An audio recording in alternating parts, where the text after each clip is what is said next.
دوستو تصور کری ایک ایسی دنیا کا جہاں نہ کوئی شہر تھا، نہ کوئی بستی اور نہ ہی کوئی انسان۔ حضرت آدم علیہ السلام جب جنت سے اس زمین پر تشریف لائے تو انہیں ہر طرف ایک عجیب سی خاموشی ملی۔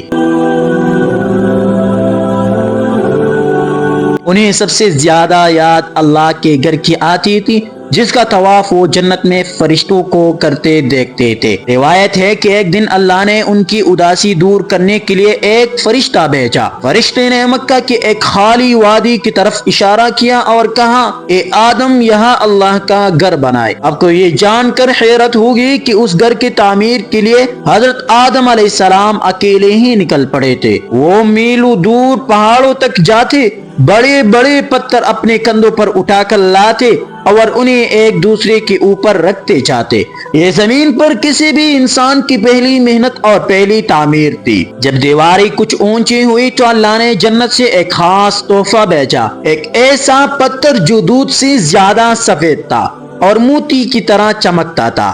اسے آج ہم حجر اسود کہتے ہیں۔ حضرت آدم علیہ السلام نے بڑے پیار سے اسے ایک کونے میں سجا دیا اور یوں زمین پر اللہ کا پہلا گھر مکمل ہو گیا۔ جیسے ہی تعمیر مکمل ہوئی، حضرت آدم علیہ السلام نے اس کے گرد چکر لگانا یعنی طواف شروع کر دیا۔ تب آسمان سے فرشتوں کی آوازیں آئیں، اے آدم آپ کو یہ گھر مبارک ہو، ہم آپ سے بھی پہلے یہاں عبادت کر چکے ہیں۔ یہ وہ لمحہ تھا جب مکہ کی ویران وادی میں پہلی بار اللہ اکبر کی صدائی گونجی اور انسان کا رشتہ ہمیشہ کے لیے اس مقدس گھر سے جڑ گیا۔ لیکن پھر ایک وقت ایسا آیا کہ ایک بہت بڑا طوفان جس نے سب کچھ بدل کر رکھ دیا۔ کعبہ کے ساتھ کیا ہوا یہ ہم بتائیں گے آپ کو اگلے ویڈیو میں۔